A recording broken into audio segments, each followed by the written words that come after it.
therapy process is about, what inner work is about, developing that ability to be with discomfort, to be with your own discomfort inside, to be with pain, to be with unhealthy patterns in the relationship, and seeing them with compassion. Awesome. Well, welcome Thank to the podcast. you so much. I intrigued by your work and the way you hold space. Yeah, Held space for me. that's I got to sample some of your work, and I'm open to connecting with people like you are really diving into kind of one area of work. That's what I get from you. It's like, even though you dive into that one section, but it opens up so much, as I'm sure you could talk about. It's really intriguing. The fact that we have this inner child within us still trying to get their needs met. Yeah. And it's a beautiful framework to understand ourselves more. I feel that the concept of inner child is very easy to get, because we all have childhood experiences that shaped us in some way. And we talk a lot about self-compassion, self-love, self-acceptance, and in the nutshell, it's so much easier to imagine that you are giving it to a child who is innocent, who is free, who might not know much, but he is that small representation of you that can teach us a lot about how to be that compassionable, how to be these eyes of awareness that look at everything and don't judge, but look at it with love. Yeah, beautiful. When did that journey begin with you? And when did you first start understanding that side of yourself? Yeah, I think without knowing much about inner child, I've been doing inner child work for a long time. I think it started with my first therapy experience when I was 14 years old. I felt I needed help with self-esteem and with the way how to feel better about the way I talk. I used to stutter a lot, and being very outgoing, being very open to other people, I held myself back as well. So I wanted just to feel better about myself and to be more confident and accepting. And already at that time, I started learning that it's not much about what we need to heal, but it's much more about how we relate to the parts of ourselves that are not healed yet.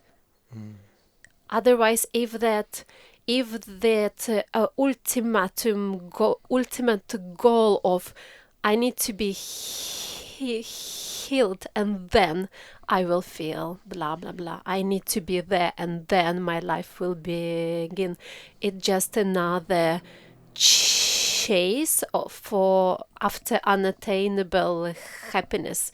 It's a chase for perfection, where the inner work might become a trap. But when the goal becomes actually see all the parts of yourself with these eyes of awareness and learning to accept, learning to hold space for them, this is a goal in itself. Does it make sense? Yeah, absolutely. I like the way you frame that. Could you repeat it? The way we relate to the things that we haven't healed yet. Yeah, exactly. So I see the ultimate goal of inner work, therapy, inner child work included, is that it's not about healing everything inside. It's about how we relate to the parts of ourselves that are yet to be healed. Yeah, amazing. And you mentioned the stutter. I'd love to talk about that because Yeah. I think it's poignant, and everyone. I think it's quite common. Everyone, not Yeah, I common, think so. but everyone commonly knows about it. So when Hmm. someone has a stutter, everyone has context to what that is. But I think what is probably lacking for me for sure, is an understanding of like what is happening there and what goes on a neurological level. Hmm. Um, and this kind of work probably relates directly to that, and I'm sure it exacerbates it also, the feelings of self-judgment or shame that someone might Hmm. carry might exacerbate that stutter, but it might be due to the stutter that they feel separate, they feel, in the playground it's not exactly the most friendly place for someone with difference.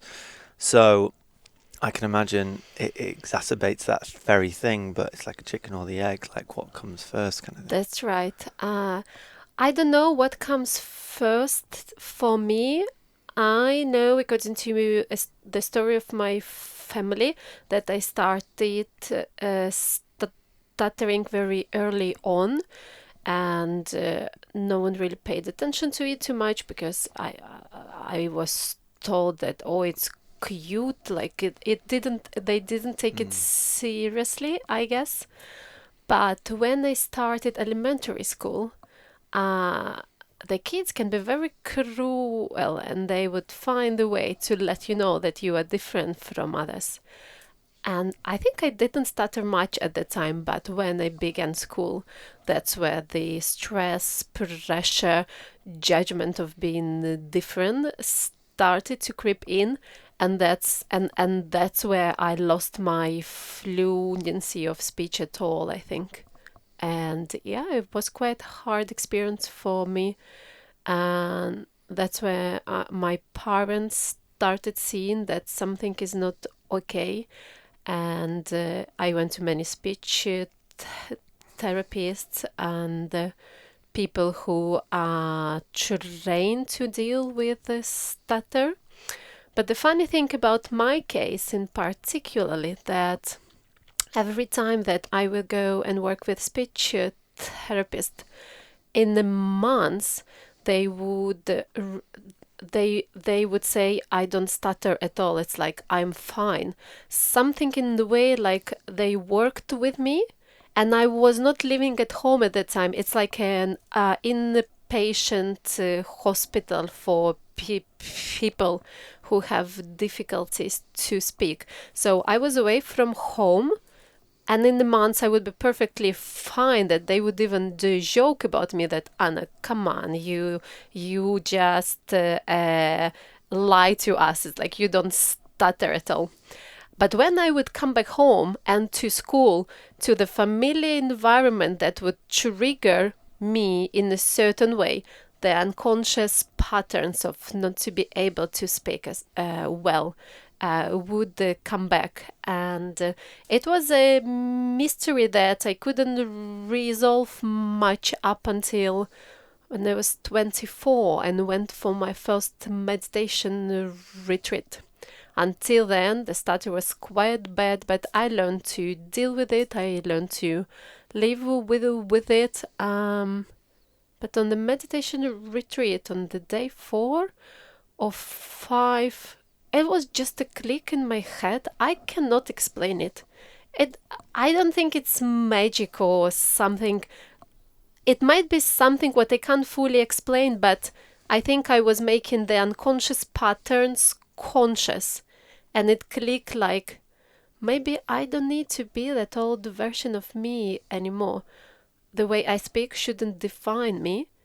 And I found myself speaking and not thinking how I talk. And it might be a strange thing to think about for people who never stutter, but for people who stutter, it takes a lot of cognitive capacity to think about how I speak, not only what you speak. And on that meditation retreat, almost for the first time, I could let go the worry that how I speak, I don't care. So it came out very naturally, and since then it was like on the positive progression towards accepting. It is still there, but it doesn't stop me from doing the things that I feel I want to do. Did it used to? Did it used to stop you? I think so to some extent. I am happy with my personality that I'm not a fighter. It's not about life is not about fighting, but I was very determined often to do what I was afraid of, but it would come with a lot of effort, with a lot of energy. I would sweat, I would be so stressed, and it would remove the joy out of what I was doing because it would be so hard to get on this stage and speak in front of the audience. Nowadays, I've done so many times already that I can enjoy it much more, and I don't judge myself that much anymore, and there is more acceptance. And that's where chicken and egg thing comes along, because I feel the more I accept the way I am, the less I stutter. But yet stutter remains, the way I speak, I think remains a sort of a weakness in my body, in my mind, because when I am stressed a lot, the first sign of that is I come back to stutter. And I learned again to notice it and just be with it and see it as a message that, okay, Anna, you need to chill more. Yeah, you've got a direct just that representation of something that isn't aligned. Sometimes it probably doesn't get to sickness because you don't go into that crisis of healing because you have a stutter and you're like, okay, something's not quite aligned here. Maybe there's too much of this that I need to just draw back in or be a bit more present. That's right. I think it can be a metaphor as well. Like it manifests in you with your voice and your stutter, but with other people it could be anger. It could be, what builds up the tension, the anxiety, maybe depression. All these things are just signals that something's, there's too much of something or too little of something else. And this is how we change the way we see what we are. Some sickness, some disease, something what we think, oh, it's imperfect, I hate it, I don't want to have it. We learn to see it as something that can be there for a reason and needs our attention, needs us to go there, do the work of self-acceptance and understanding what it is about, what kind of information it sends to me. And it was a hell of a lot amount of work of self-acceptance, but I wouldn't be where I am having my secondary degree in psychology and actually doing being in the profession which is directly related to speaking. 10 years ago, if you would say to me that I will become a psychologist, I would laugh, I would cry, and I would say, come on, it's never happened. Deep down, I would really want that to happen, but I would be like, Chris, come on. Yeah, it's that belief. Never. I lack. But now, still, maybe not every day, but very often, when I do the work I do, I'm like, wow. Anna, I say to my inner child, Anna, wow, we did that. Yeah. And we are doing that, and we are doing some important work, and we don't have to be perfect in order to do that work. It shouldn't stop us.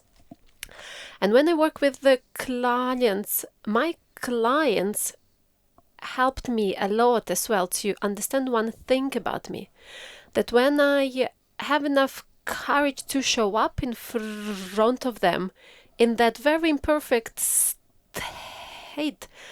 I don't know another therapist who would stutter. I hope they do exist. But to my clients, it might come something sometimes unexpected. But what they said to me, that it's like by doing what I do, I give them permission to be imperfect too. It's not like they need that permission, but me, just by doing what I do, I allow everyone else around me be real, Yeah. be raw, like have holding hands for the parts of you, you know. I know who I am, I like who I am, but look, this is a part of me that is unhealed yet. Can you see it? I see it. Can you see it too? Can we be with that?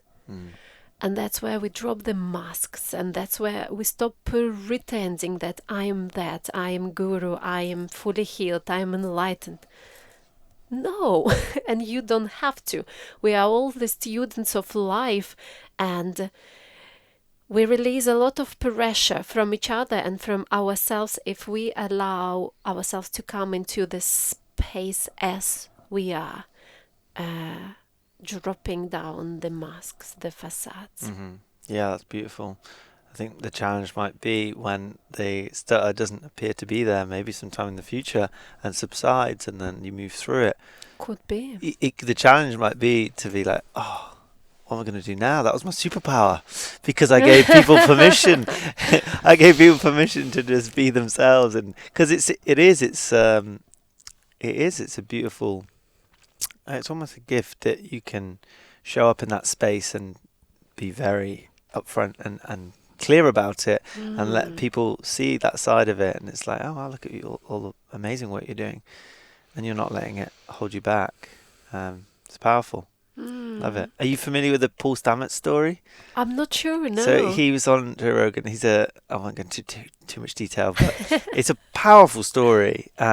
And I don't know if I'll ever get an opportunity to just reiterate this. But he had a stutter when he was a child, and really self-conscious, and really just a bit of an outsider. And it really came on strong for him when he talked to girls, and as you can imagine.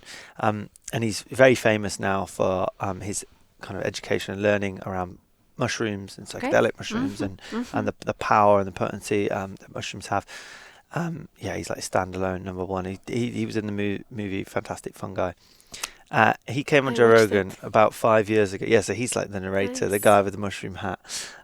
So he climbed a tree when he had about 16 to 20 grams of mushrooms. He didn't know how much he was taking, but he climbed this tree that he used to climb often, and got up there, and there was this big storm happening in the background, and he was just this feeling very empowered, very connected to the earth, and having the very like oneness experience. And he said to himself over and over again, he was like, this is stupid, or stop stuttering now, and he repeated it hundreds of times. And he climbed down from the tree, and the next day he went to talk to this girl who had a crush on, and it never appeared again. That was it, gone. Wow. So it speaks to, he believes that from a scientific lens, there was a lot of neurogenesis happening, and what mushrooms can do, they can rewire certain parts of your brain, and powerful experience can reconnect neurons and things like that. Have you ever thought about kind of going down that route and looking into psychedelics? I thought about it, and I have some experience with psychedelics too. It gave me some amazing insights about me. Didn't heal stutter fully. But I also believe everyone has their own journey. For sure. And I would definitely not like to be the one who is so fixated, fixed on like, I need to get rid of that. I need to get rid of that. I don't want to build my life around stutter. It's not who I am. It's a part of me. And answering your previous question about what would happen if in future it's fully gone, great.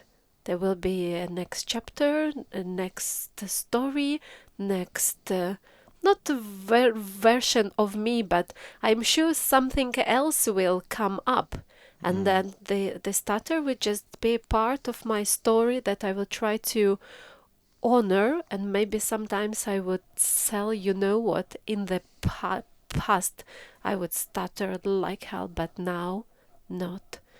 But it's not who I am. It would be just a part of me that I allowed to be transformed into something else. Yeah. Yeah, amazing. So moving on from the stutter. Moving on from stutter. Where your inner child work then is Yeah. that your main focus, and that's how you work with individuals, and you're doing some group work as well. What's the kind of Yes.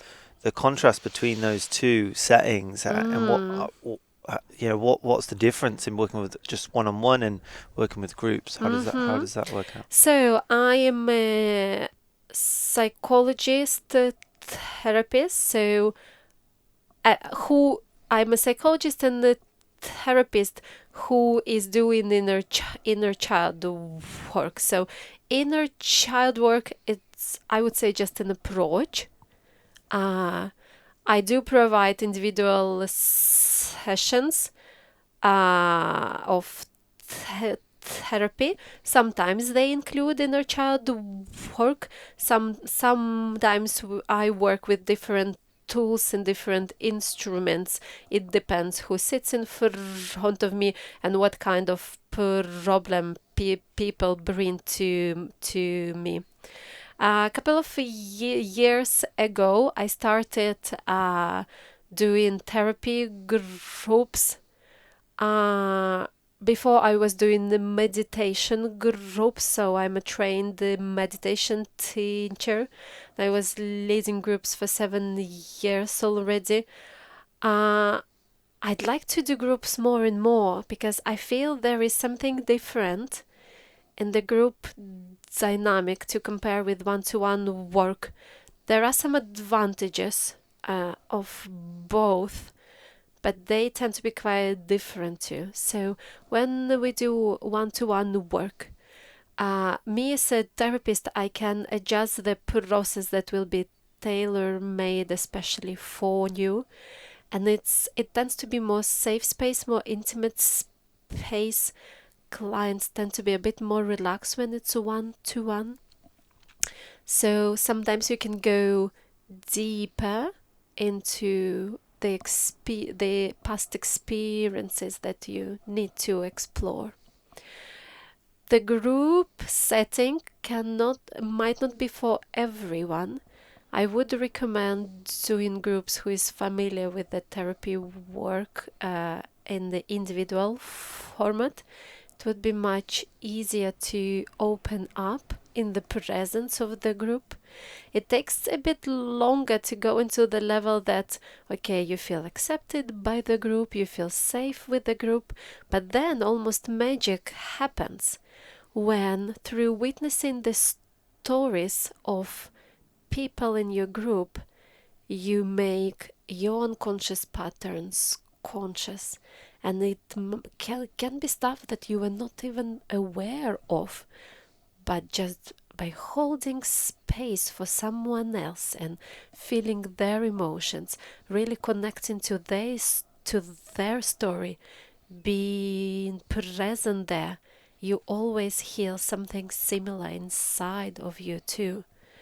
And that's how group dynamic works, and that's why sometimes it's more efficient to attend the group therapy for some time. It can cause a lot of turbulence in you, but at the same time it gives you a space to look at many things inside yourself through others that you didn't know yet about. Yeah, I often find that wisdom will come through and we're all kind of coaching each other in that group setting. It feels like without anyone actually coaching or giving opinions and offering any advice, it just feels to me that you feel your wisdom and innate wisdom coming through in reference to the others, and it's just so powerful when that happens, because people realize how much they actually know and how everyone has so much to bring and offer, given the right environment. That's right. Given the right capacity. And how much we are alike as well.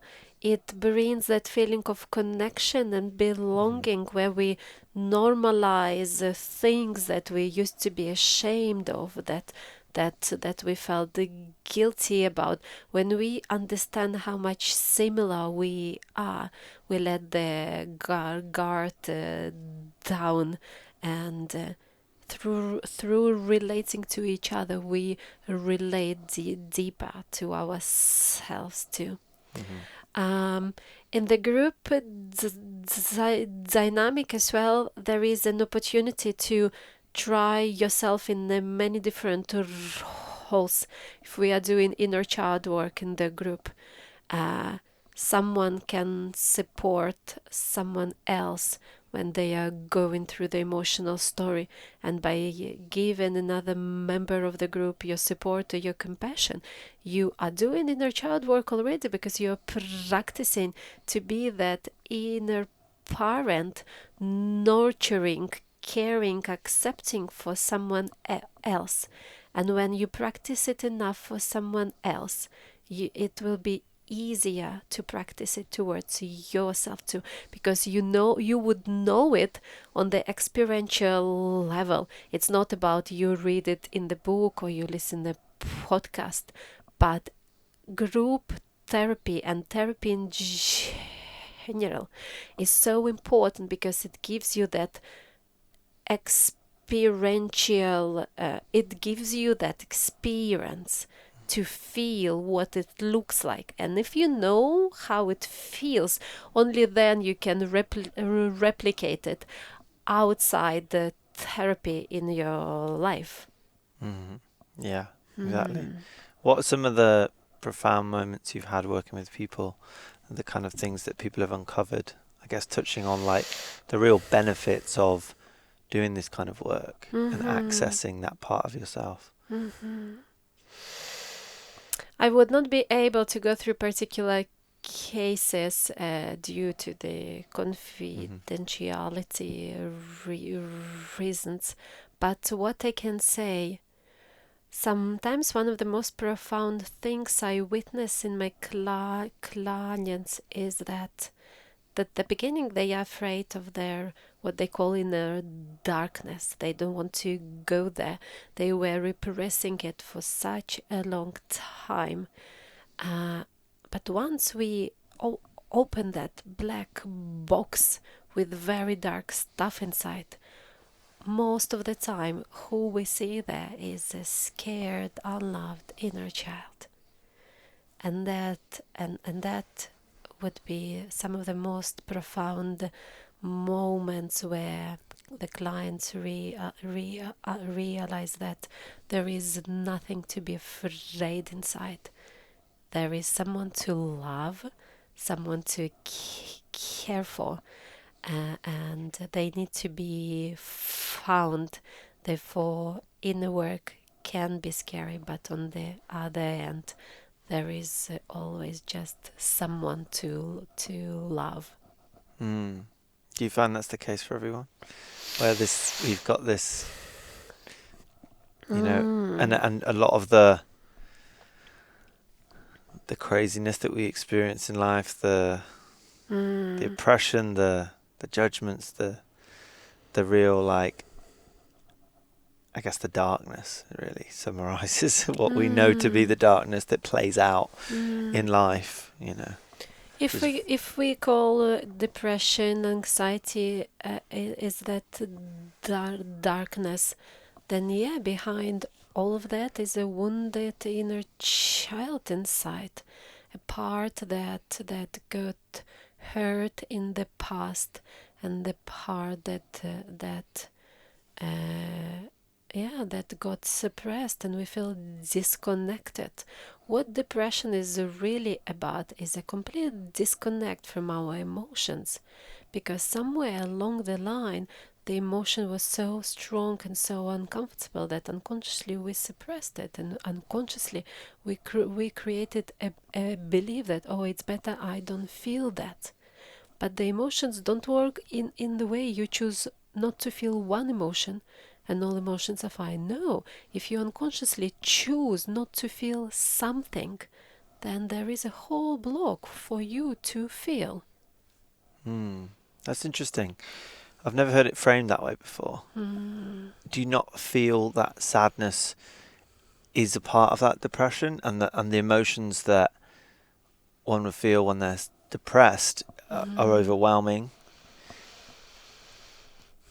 I guess there's many different forms of it. I It's a would bit of an umbrella say term, so. isn't it? Because there's a depression you can feel when your partner passes away, and there's loneliness, there's sadness, there's grief, and you could say that is a depressive period of time.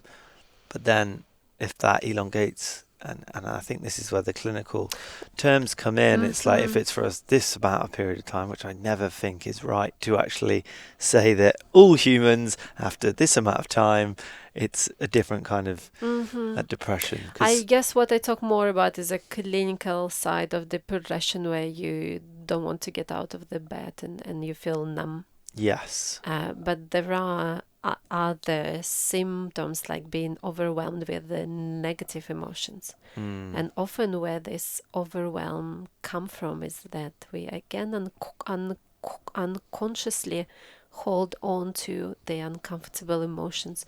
We tense, we suppress them instead of feeling them and letting them go. And when we suppress them, they don't go anywhere. They get stuck inside. And when something like a big emotional charge is stuck inside, and we keep tensing, resisting to feel, it will just grow, because emotion is what? Energy plus information. And as any energy, it needs to find the release, it needs to find the way out. The emotions are not meant to be stuck in the body. We are not meant to hold on to our emotions. Anicca, everything is temporary. And what emotional intelligence teaches us is that we are opening up towards any emotion, and we learn to feel and let it go through us. We take information, but the energy, we just let it go through us. And now we're getting really into the thick of it, I feel. So at what point does talking and bringing awareness to it prevent the next stage? In by that, what I mean is, when does it stop working, and when do you ever notice that with people? It's like, because often in a therapeutic space, it's very, and I'm trying to be really careful because I'm not in that space, I'm not a therapist, but my thoughts on it would be that sometimes it gets to a point where it starts looping, it starts repeating, and it starts enabling rather than moving it. And that relationship with a therapist and a person might become somewhat of a trap kind of thing. Not a trap, but just whole. It is a space that they rely on, and then it prevents them getting to the next stage, which is kind of, I don't know, moving it through their body, let's say. But I guess my question really is around like the physical side of us, which a lot of the stuff I feel can't get to the next stage unless we move it through our body, through like somatics, through movement, through different other practices. So my question really is, well, what point does that stagnate and stop working, and do you notice that? I guess when it stops working, when people live in their heads and they intellectualize and analyze what they feel more than actually doing the work of feeling, embracing, and surrendering to it. Intellectualizing doesn't work. It's like if you read a book but do not apply the knowledge from the book will not do anything to you. The real work of a therapist is not to intellectualize and talk about the emotion, but actually encourage the client to feel and provide that safe space in the alliance between the client and the therapist where maybe the client will face certain emotion for the first time and not only talking about it but actually feeling it in the body. The way I work, I often ask my clients about, okay, you feel this way, where in the body that emotion sits. So I often bring them back to the body because even when we talk, I believe we have a sense when the person is in the head or where the person is embodying his or her whole body. And I feel that presence or the absence of such in my clients, and therefore often I remind them, where are you? Are you in your head or you are actually feeling that emotion in the body? Where in the body you feel it?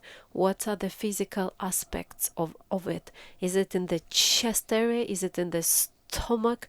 Does it feel like tingling sensation, tension, something else?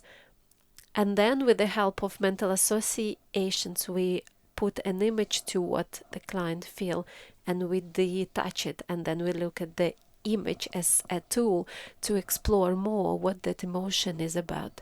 So I learned to integrate somatic part into the talking aspect of therapy, and I am a big advocate for somatic movement therapy as such when you work with your body in order to release stagnated emotions, because the emotions are not really in the head, they are in the body.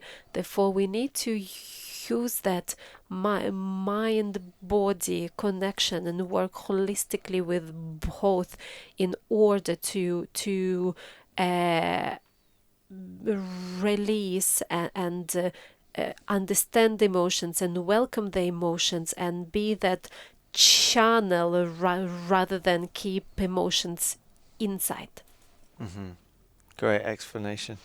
I love your order of answering questions. It's really, Yeah, really good. I It am comes I am in through. the further flow, so Yeah, no, I love it. It you re- make me shy. it makes so much sense to me the way you're taking the question in and you answer it in Mm, an order which makes so much sense. So yeah, mm, love that.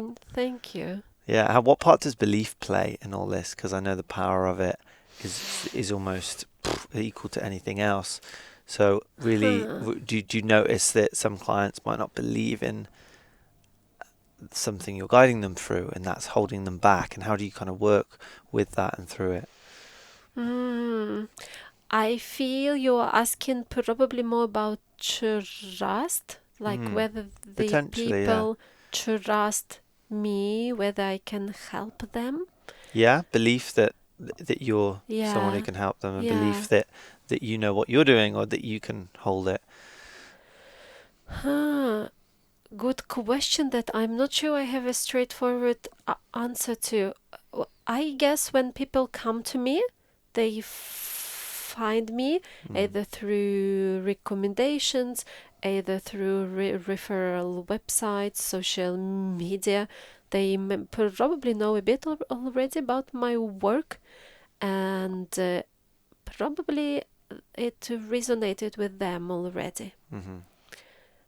And if people come to me, you need to have a certain amount of trust in order just even to write the email to me or give me a call asking, can we arrange a session?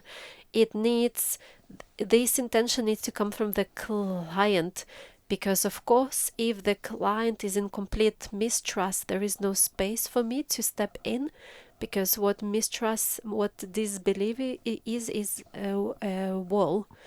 mm, I can give you tools and instruments to that can help to remove the wall, but I can't remove it for you. Therefore, it's always 50-50 work where the therapist offers what she knows, and then the client decides to take it or not. Mm-hmm. And on and as well, what I wanted to say, that of course trust builds with time. And that's why therapy is not a quick process most of the time, because as friendship, as partnership, romantic relationship, they all are built they all build trust with time. Therapeutic relationships are no different from that. In order for you to feel comfortable to open up to me, sometimes we need to meet many times before, and I can show to you that I am someone who you can trust. Uh, um, I was told that it's easy to trust me, but I am not sure what I do specifically for that.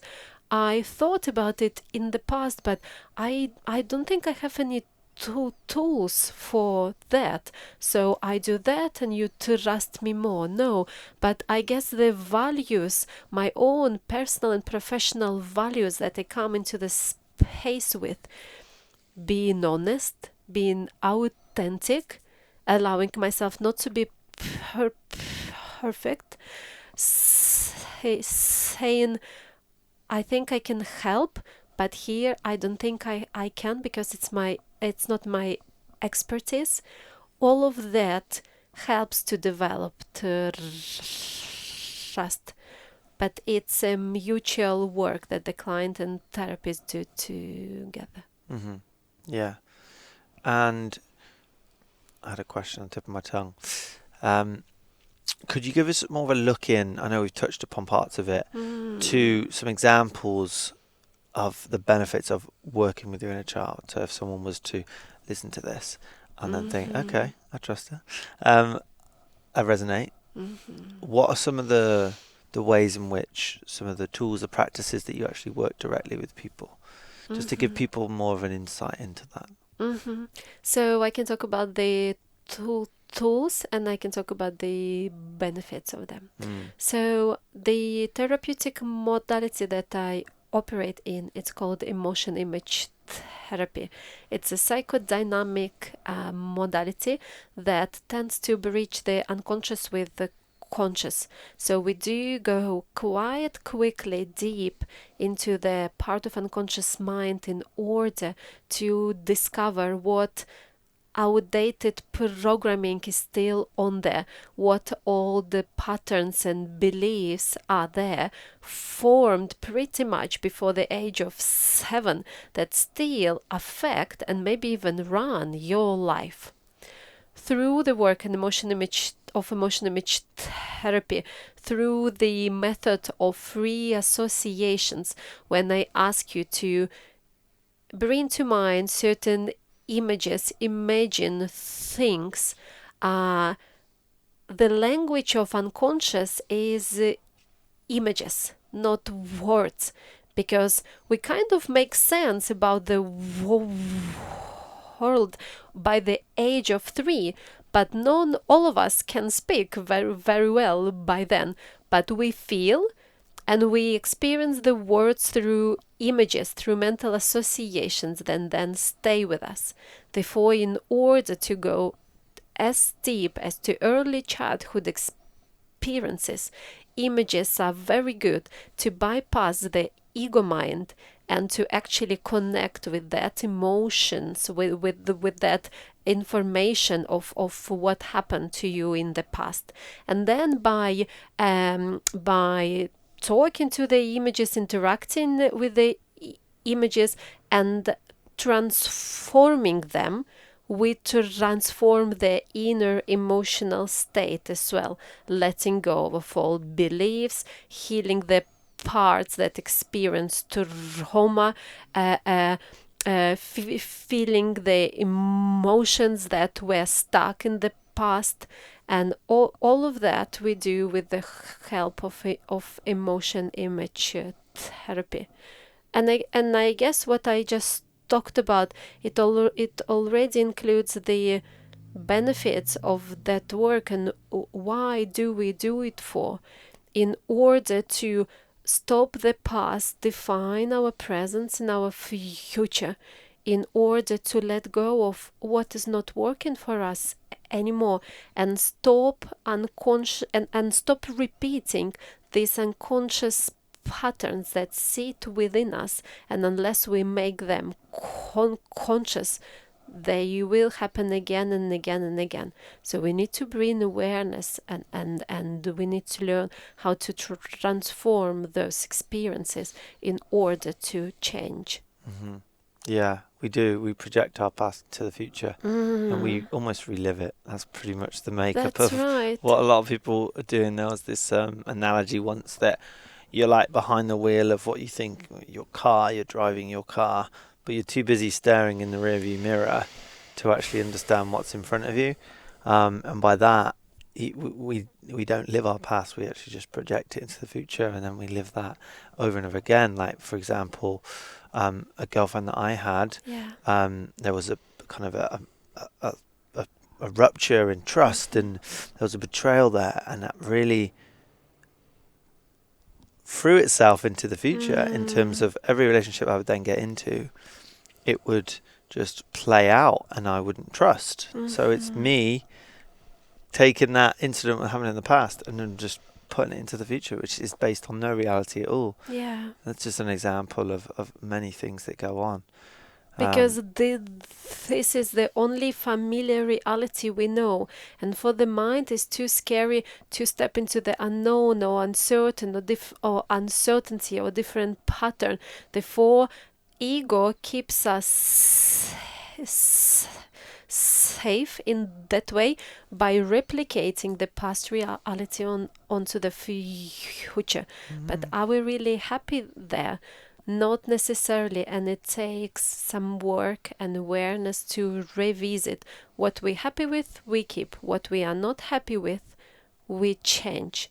And inner child work also includes a very important aspect of reconnecting and understanding your own needs and stop demanding from other people to fulfill them. You need to be the first one who will attend to the needs of your inner child.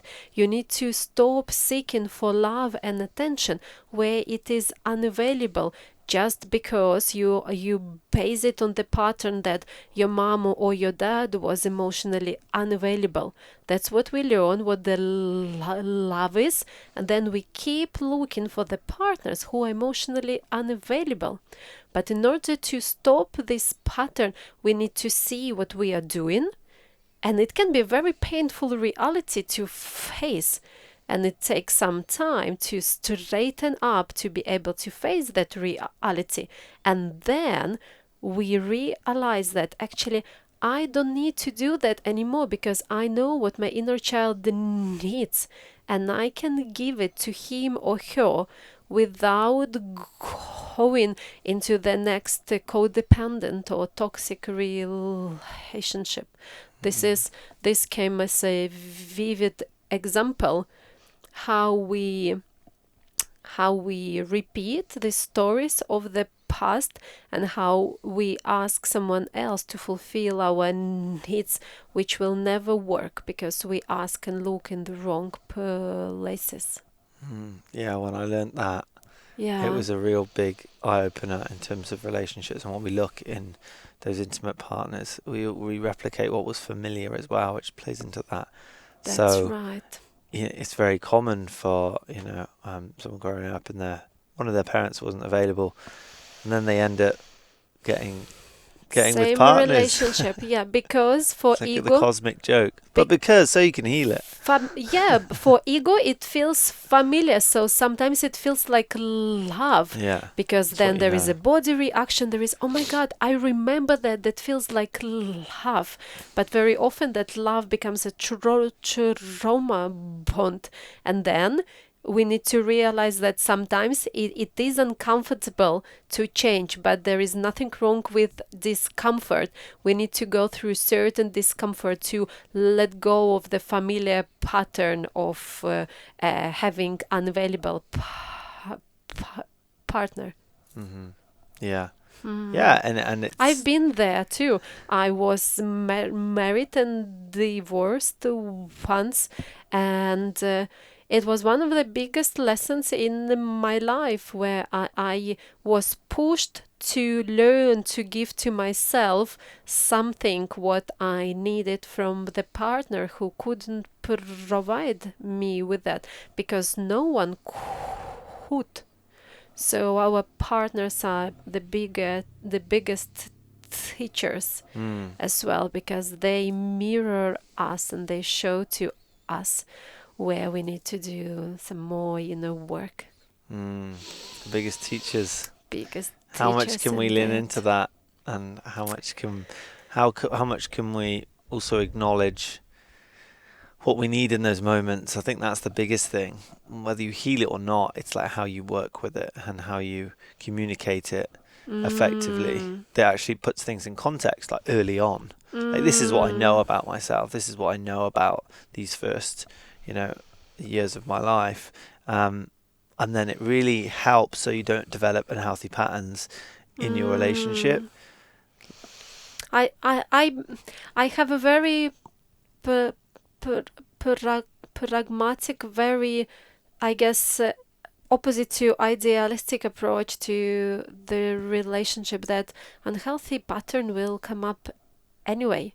I feel the more work I do, the deeper I go inside myself and discover new stuff that are very uncomfortable and painful. So I would say, bad news, it's a never-ending journey, but what therapy process is about, what inner work is about developing that ability to be with discomfort, to be with your own discomfort inside, to be with pain, to be with unhealthy patterns in the relationship, and seeing them with compassion.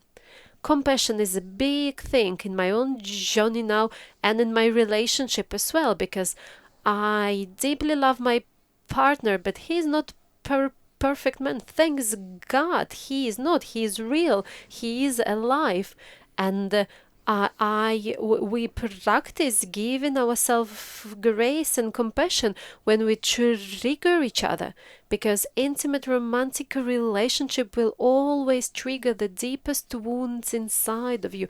You can't avoid it. This is how you heal.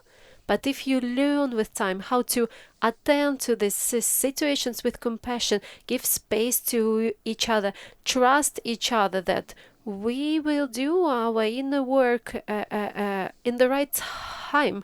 You don't need to be perfect for me to be with me. I don't need to be fully healed to be in the relationship with you. And yeah, so I think it's about acceptance, that we are just humans, and it's about looking at triggers with compassion, because I think they will always be there. Yeah, shine light on it.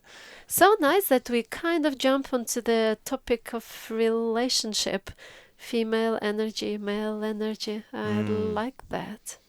Yeah, it's good. It's good to add that in. I mean, it's one of my favourite things to talk about. Yeah. Because I think in my past relationship, we were actually somewhat, I don't know, addictive tendencies to doing all the inner work. And it was unhealthy because we got so much from it. It was so rich in learning, and you can get addicted to learning. You have the same dopamine release when, if you have cocaine if you learn something new, it's like chemical things going on there. So when we learn something, it feels good. And like diving into the inner journey and that kind of self-help world, you kind of get trapped in it somewhat. And I think I definitely was.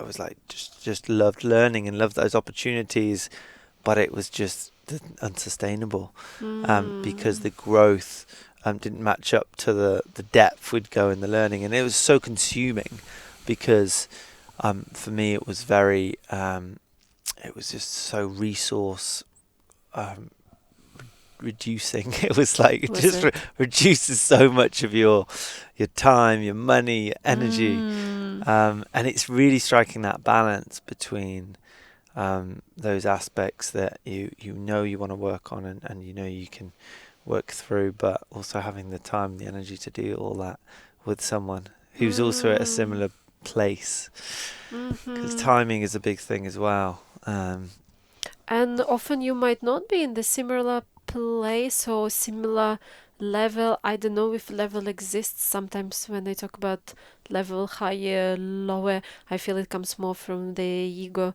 But what I'm trying to say is that um, no matter where you are, as long as you have that willingness to do the work, willingness to grow, courage to look at yourself and heal, uh, you can build the relationship with anyone like that.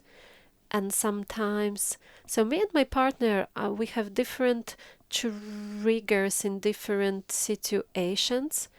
And I am sure when he observes me when I am a bit depressed, a bit nervous, a bit stressed, um, he gives me space. He doesn't demand healing from me. He doesn't demand from me, Anna, get better. We need to be that super couple. We need to be unstoppable. Heal, heal, heal. I would not be able to be in the relationship when someone demands that. It's like they would demand perfection. They would. I am a recovering overachiever. I don't need to have that in the relationship. But what my parent partner, what my partner give to me, he gives space and time for me to go with my own speed in my own way. And sometimes maybe my way, I would face the wall and it would be a dead end, but I need to honor my journey. That dead end brought me to someone else.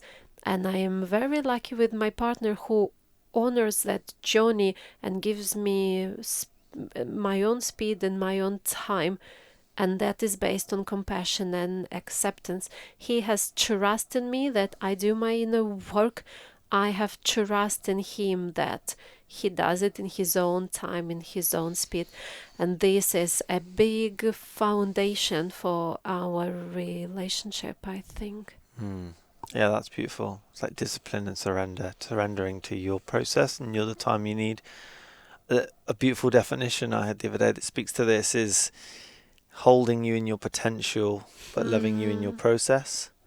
So your partner, I want my partner to hold me in my potential, hold me up to the standards that I've set for myself. And when I Yeah. haven't got those, it's like, okay, well I feel like you can do better, and hold that potential. Like there's so much more in you, but it's your process. So I detach from that, and I can love you in that process. It's a dance. It's all these great areas of life. I know. Otherwise, if we don't give, yeah, if we don't allow our partners to do in the work in their own time, we would come as controlling. But where is love in wanting to control, wanting to impose, wanting? It's okay to want someone to be better, but yeah, you need to give them time and space for that and respect their own way to do that. And I think you feel it at the beginning where you meet someone, how they are with themselves. I think one of my teachers said to me that look how kind and compassionate people towards themselves, because in a difficult time, this is how they will be with you too. If they are very demanding of themselves, criticizing, when the trigger happens, it's very hard to control ourselves. So we fall back onto automated behavior. But when a person knows how to hold space for their own insecurities and imperfections. This is a big green flag for me, that this is what the person would be able to give to me when I'm in my dark space. Yeah, you don't hear enough about green flags. We need to talk about green flags a little bit more. It's all about the red ones. But yeah, you're right. It's that projection that comes out of the stress response. So the stress response in a situation will be the things that they don't love and accept about themselves. They will no doubt see that in you, and then if you demonstrate those behaviors, they're just like just projections. And also know your own darkness. Know your own darkness, because if you are familiar with the things that are not integrated inside, that are unhealed, that you don't like, if you can be with them, this gives you a skill to be with the darkness of someone else. So then it will not come as a shock. Beautiful. Oh my God, I thought you are this and that, and you are that, and it's like, of course he is that, because he is not all light, bright, shiny, super masculine thing. He can have insecurities, he can be stressed, he can be unsure.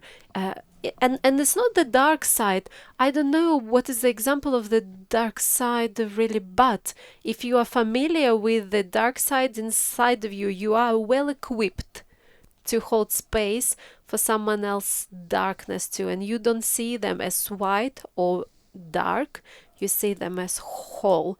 And this is a skill, a way I'm still learning to do, because it's so easy to judge. Oh, you are so great, and then if you don't live up to my image of you, you will fall down from the pedestal and you will become that guy that I don't like at all. Or, oh my God, I hate you. You are such a bad guy. I put my limiting perspective onto you, but you are not that. You are not one or another. You are whole. And I feel so beautiful to discover myself as a whole on my own inner journey. And I also know what it does with the relationship when I am able to accept my partner as he is, not all the time. Believe me, there are good days and bad days, but when I am able to give acceptance from really authentic place inside of me, I saw what it did with the relationship, and that was almost one of the most beautiful things that you can share together. Yeah, beautiful. Amazing. Thank you, Anna. Thank you, Chris. Would you like to leave on anything you want to touch upon? Anything you want to conclude? I guess I just want to say how grateful I am for this free flow conversation, to get to know each other, female, male perspective, for me to have an opportunity to talk about the work I do, and how important it can be to know your inner self, to know your inner child, to know the needs of your inner child, and be that caring inner parent to yourself, so you can be a good team to build the strong, healthy relationship with someone else. Yeah, beautiful. I like that I didn't know it was going to end up in like that holding for one another. Me neither. But it's exactly where it's exactly how it envelopes, right? We do that work on ourselves, and we dive into understand ourselves better, so we can show up in life better with others in those intimate relationships that we all want and crave and cherish. Absolutely. You can share the depth with the others only to the extent that you discovered it within yourself. Beautiful. Thank you so much for this space. Thank you. Yeah. And then where people can find you and connect and learn more about your work. Yeah. So I have an Instagram account. I have my website. My company is called beingaware.co.uk. I'm on LinkedIn, Facebook, almost everywhere. But I feel Instagram is the main platform where I'm present. I'm a former architect, so I'm very visual. I like my grid. I like doing short text. I like doing videos with the quick tips how to support your inner child. So I feel Instagram is the best platform where you can discover more about what I do. Now you're traversing the inner architecture of our Yeah, being. this is a part of my story actually. Before doing anything in the outer world, you better look inside and see from which place, from what space you do that. And if the inner space is in order, we produce order. If you feel at peace inside, you manifest it around you. So in a way, we all need to be architects of the inner world in order to ensure the quality of our actions, interactions, worlds, words, and the relationship that we built. Beautiful. Okay. All right, let's give you a hug. Thank you, Chris. Thank Yay. you very much.